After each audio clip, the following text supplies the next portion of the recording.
TikTok is staying in the United States.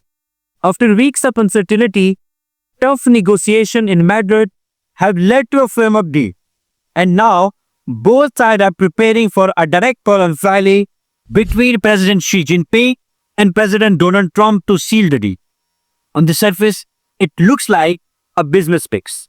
But the truth is, it tells us a lot about where global power is headed. I'm Asadullah Khan Wazir and you're watching the Eurasian Digital. Let's unpack what this deal really means and why it matters far beyond supremacy.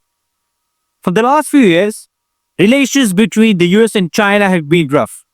We've seen tariffs, technology bans, export controls, and a constant push for what they call decoupling. And through all of that, technology has been the main battlefield. It is no longer just about goods and trade. It's about data, algorithms, and digital influence.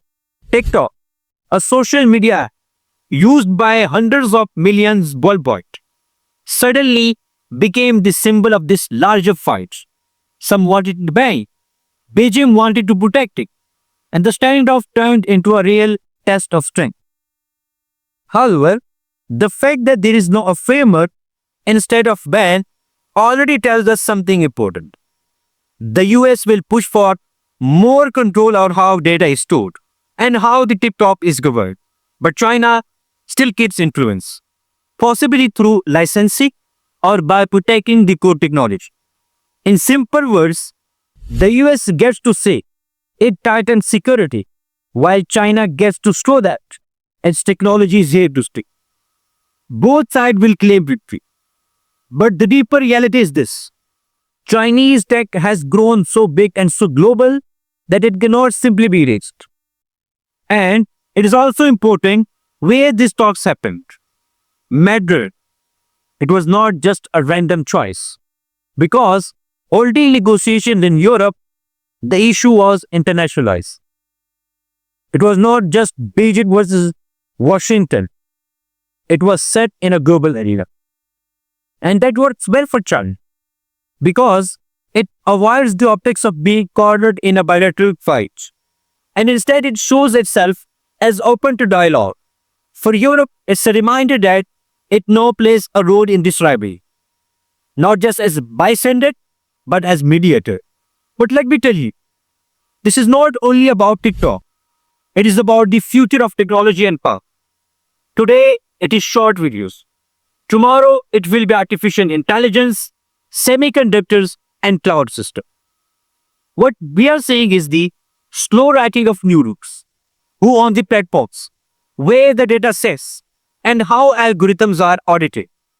And once a framework like this exists, it tends to spread. The model used for TikTok might be applied to other apps in the US. And it may be mirrored inside China for foreign platforms. That is how the digital order gets built, case by case, deal by deal. So let's think about how the rest of the world is watching this. Countries in Asia, Africa, and Latin America are paying close attention to it. Because for many of them, the lesson is clear. China is handling perfect calmly, avoiding Burma and keeping its companies global. The US, on the other hand, looks reactive.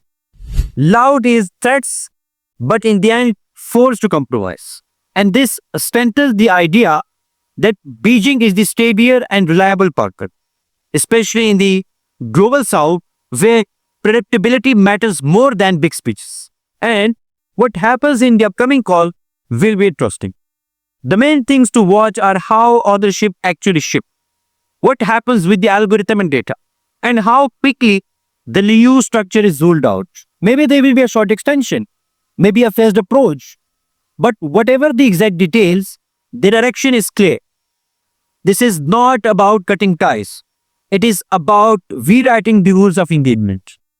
And that is the real takeaway here. The US wants control and guarantees, but it cannot push Chinese tech out completely. China wants its platform to remain global. And it is showing that it has the patience and strategy to make that happen. This is managed competition. Both sides competing hard, but within the frameworks that keep the system running. So I believe that TikTok's unveiling is more than a headline. It's a sign of how the balance is shifting. The US may talk tough, but in the end, it adapts. China, meanwhile, plays the long game, patient, steady, and shaping the rules of the digital age in its favor. Thank you.